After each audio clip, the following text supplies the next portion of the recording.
Salut tout le monde et bienvenue dans cette nouvelle vidéo. Aujourd'hui c'est une vidéo un peu spéciale que je vais vous proposer. Comme vous en avez sûrement entendu parler dans les médias, il y a quelques temps maintenant en Belgique et particulièrement dans ma région, on était touché par des inondations vraiment énormes. On ne croyait jamais pouvoir connaître ça par chez nous. Et voilà, ça a été vraiment un traumatisme pour toute la région. Donc évidemment, je ne vais pas vous montrer des images de pêche de ce moment-là, parce que ce soit moi ou mes amis que vous allez voir dans cette vidéo, on était plutôt occupés pour certains, à protéger nos maisons, à protéger nos meubles, ou alors à aller aider d'autres amis, aider les personnes sinistrées, etc. etc. La vidéo que je tourne, c'est plus ou moins une semaine et demie après les inondations, donc la crise est passée, même s'il reste encore beaucoup de boulot. Il faudra énormément de temps pour tous les gens qui ont été sinistrés. Et donc le but de cette vidéo, ça va être, c'est les premières fois que je retourne à la pêche après les inondations, donc c'est vraiment de se dire, est-ce que le poisson est là? Est-ce que le poisson est mort? Parce qu'il y a sûrement du poisson qui est mort. Est-ce que le poisson a bougé autre part? Est-ce qu'il a réussi à s'abriter? Donc c'est vraiment une session découverte et je vous propose de découvrir ça avec moi en vidéo. Let's go! Voilà pour le début de cette session, là on est en fin d'après-midi. Donc on va essayer d'aller faire du glan ou du cendre en fonction de comment va être le spot. Donc pour cette première session, je suis avec les frères Laurent qui sont là. Où est le deuxième? Il est là. Donc voilà, on va aller pêcher au bout d'une pointe où la Meuse rejoint le canal. Et normalement ça devrait faire des bourmous. On va voir là, on a une petite trotte pour y arriver. Donc on marche jusqu'au bout et j'espère qu'on n'aura pas fait ça pour rien. Let's go!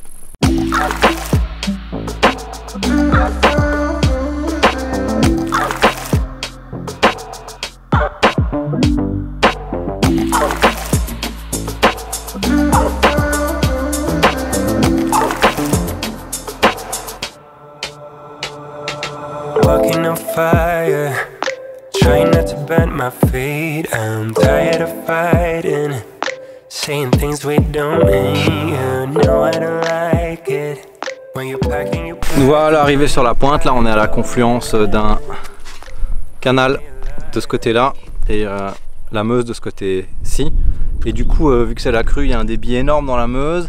Le canal pour l'instant est mort parce qu'il n'y a pas de passage de bateau. Et du coup nous on est en train de pêcher, les gars ont déjà commencé un spot qui est vraiment à la confluence des deux. Voilà, il y a des remous ici devant nous. Donc on essaie vraiment de faire du poisson là, j'espère qu'on va toucher du fish. On va voir, en tout cas je sais que des potes sont venus les 2-3 derniers jours là. Et ça bougeait bien. Une, je sais plus comment je l'ai appelée, mais je pêche la truite depuis un en Ardennes. Je les défonce, c'est des petites, voilà. Fish. Glane. Glane, non? Je sais pas, c'était violent hein. C'est un glane, T'as vu la pêche qui m'a mis hein. Oh les gars, il est énorme, hein, je le remonterai jamais hein. Je crois que non. Non ça va, il arrive à prendre du frein, genre limite pour pas que le fluoro casse. Oh, putain, j'étais en suspending, tu vois, vraiment dans un coup de jeu comme ça, on parlait posé, j'ai dit mais même pas depuis une minute quoi. Vraiment en gros je te mets une grosse tarte pour te réveiller. Ouais, je l'aurais pas, hein. Moi je suis convaincu que je l'aurais pas. L'hameçon on va pas lâcher parce que c'est le chatter. Ah ouais, c'est le coffee, ouais, c'est le chatter coffee. Donc. L'hameçon c'est du costaud. Hein. S'il y a bien un truc qui lâchera pas. Si j'avais les hameçons de gamin 4, ce serait déjà noir. Jamais là. Mais il est mastic. Hein. Ouais, il est mastoc. On prend direct. Putain, quel beau bébé. C'est bien, j'ai piqué en bord de gueule, donc le fluoro frotte pas. Ouais. Bon, qui est chaud pour descendre? T'arriveras à le soulever? Il était encore plus petit. Là, il a pris 30 cm par an. Fais gaffe au fluoro, hein. Le patron, il est en PLS là, je crois.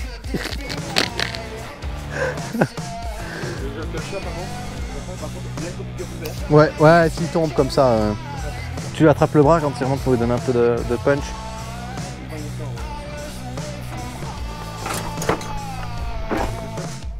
Putain, comment t'es en sueur, gros.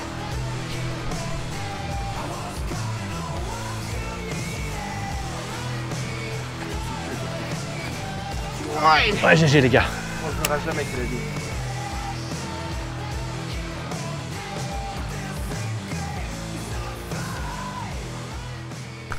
Bon ben voilà, sur la pointe ici, vraiment entre deux eaux, je tenais le shatter comme ça, suspendu, pas d'animation, rien du tout.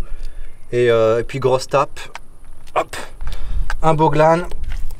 Donc sur le shatter là que je suis toujours en train de tester, le Coffee Barch Multi-Vibe avec, hop là, le petit finesse en trailer et le gland qui fait plaisir.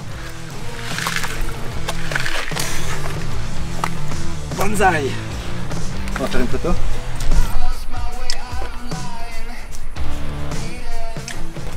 Full mucus. À l'ancienne. Après avoir reconduit les frères Laurent là, pour qu'ils rentrent chez eux, j'ai continué la session avec Kevin qui vient de me rejoindre, là, qui est à côté de moi, qui prépare le matos. Et on va aller là, on repasse en street fishing, là, on va aller le long d'un quai où on sait qu'il y a un petit renfoncement dans le mur où le poisson peut se caler quand il y a du courant. Donc on va vraiment longer le quai avec nos leurres et j'espère que on va taper du cendre parce qu'il y a souvent du cendre là-bas et même si les eaux sont vraiment fort foncées, normalement le cendre devait être présent. On va check ça, let's go!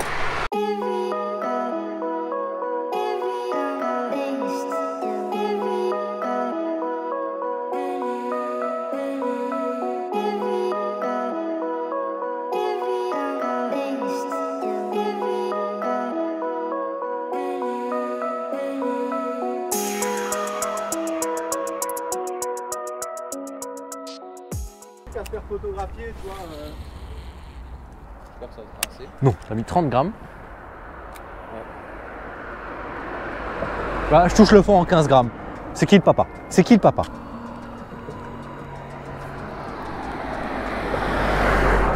Laisse plus de bannière, il y a trop de jus pour laisser peu de bannière. Laisse blindé de bannière, ça t'a dit? Bah oui, c'est obligé. C'est en 28. Fiche. Fiche. Direct. Direct.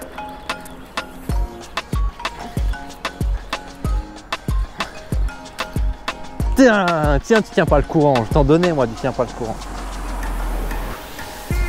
Ah, c'est un costaud, hein.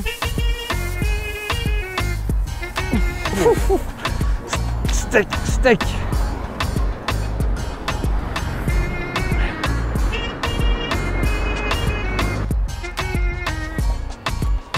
Attends, dans la plante, ça va être la merde, là. Ça va être la merde avec toi. Ouais. Il est mastoc, hein. Il est mastoc de ouf.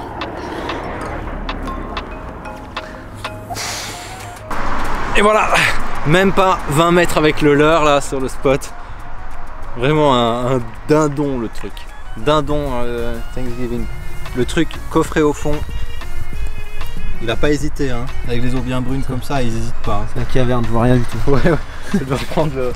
Bien la gueule, il fait quand même pas 70, il fait 78.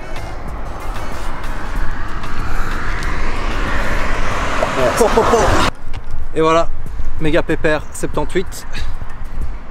On va faire le petit release.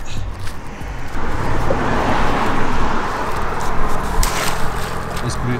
Voilà. Ouais. Oh, attention, il sort direct. On va partir. Ok, j'en profite pour vous montrer un peu mon montage là avant de reprendre la pêche. Donc j'ai mis un barche, un coloris vraiment bien visible vu que les eaux sont vraiment dégueulasses. Alors j'ai mis une TP que j'ai vissée là à l'avant en 15 grammes. C'est rare que je pêche en 15 grammes, hein. Souvent c'est 7 grammes ou 10 grammes. Et puis un triple qui va un peu plus loin. Et voilà. Et franchement, pour les pêches en linéaire, c'est ce que je préfère comme montage, ça fonctionne super bien. Après ces super poissons, bah, la pêche continue. Je suis déjà super content d'avoir fait deux beaux poissons aujourd'hui dans des conditions que j'avais jamais expérimenté auparavant. Parce que même là, si la crue vous a l'air correcte, je vous assure qu'elle était à quelques centimètres de déborder sur toute la ville. Donc je me demandais si les poissons avaient subi ou si justement ils avaient la capacité de s'adapter. Et visiblement, vu les deux poissons que j'ai fait qui avaient l'air en pleine forme, bah, je pense que ça me rassure un peu. Je pense que les poissons sont capables d'affronter ce genre d'événement, en tout cas probablement mieux que les hommes vu les dégâts humains et matériels qu'on a eu malheureusement dans la région. Donc on va continuer la session, j'espère qu'on va encore taper un fiche ou deux, mais je suis déjà vraiment super content des résultats pour cette session-ci. Là je viens de finir le boulot, il est plus ou moins 16 h, du coup vu que le soleil tape pas mal, là il fait vraiment chaud aujourd'hui. Je suis retourné à la pêche avec Kevin, mais on s'est mis à l'abri, là on est dans une petite écluse, sous un tunnel bien à l'ombre, avec forcément un peu moins de débit que dans le courant où on ne sait toujours pas pêcher convenablement, tellement que ça tire. Donc voilà, on va tester. On a vu du poisson blanc en surface, même des poissons rouges, donc j'espère que ça va donner. Je suis pas sûr que l'heure soit bonne, donc on va quand même essayer, mais à mon avis ça mordra un peu plus tard. On y va?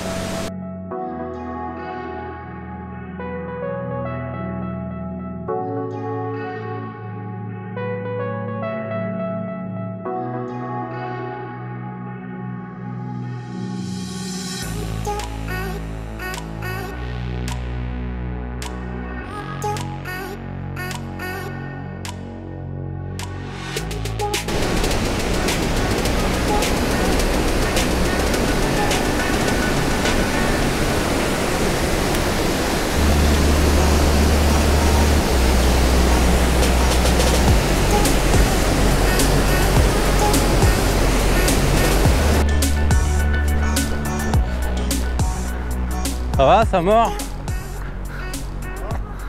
C'est un gros? À mon avis, ouais. Là, je t'ai vu de loin.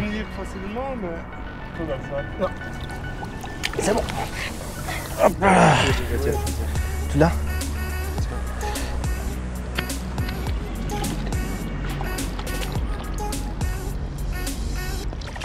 Ah, nickel. Ça part toujours bien les glanes. Ouais. Après avoir pêché ici plus haut, là dans l'écluse, et avoir rien touché du tout malgré la présence de beaucoup de blancs, on s'est dit qu'on allait redescendre à une confluence ici plus bas parce que on avait vu un glane en arrivant taper en surface. Et il y avait une zone de calme aussi, et de toute façon il y a souvent du poisson là en crue. Donc on s'est déplacé jusque là, et puis là il y avait déjà un local qui venait de faire un glane. Malheureusement on a pêché avec, après on n'a plus rien fait. Donc on va sûrement changer de spot là, ça va être le coup du soir en plus. Donc je pense qu'il y a plus de chances de faire un cendre. J'espère que ça va taper, on va voir ça.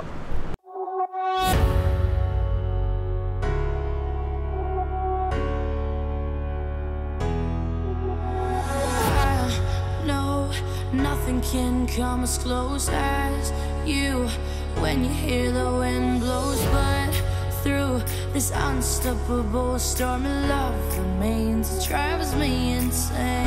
Voilà, on arrive ici sur un dernier spot pour la journée. Là on va faire un petit coup rapide du soir dans une zone qui normalement n'a pas été trop touchée par la crue. C'est une zone qui est en canal, donc vraiment le gros de la crue a été dévié sur le lit principal de la rivière, et tout le côté canal qui sert à la circulation des bateaux a été épargné normalement. Donc même si les eaux sont brunes, il y a moins de débit, et j'espère que le fiche dans la zone va être chaud. On y va.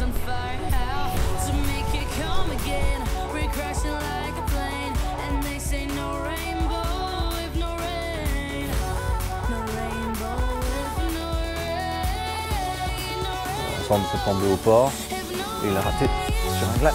Fiche.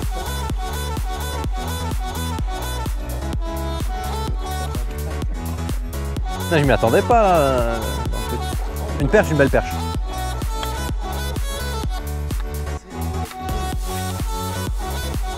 Pas grosse, je t'en donnais moi, elle est pas grosse. Bon ben voilà, on arrive à peine sur le spot pour le petit coup du soir. Et une super belle perche, je dois faire plus ou moins 45 cm. On va pas la garder plus longtemps, on va la remettre à l'eau direct.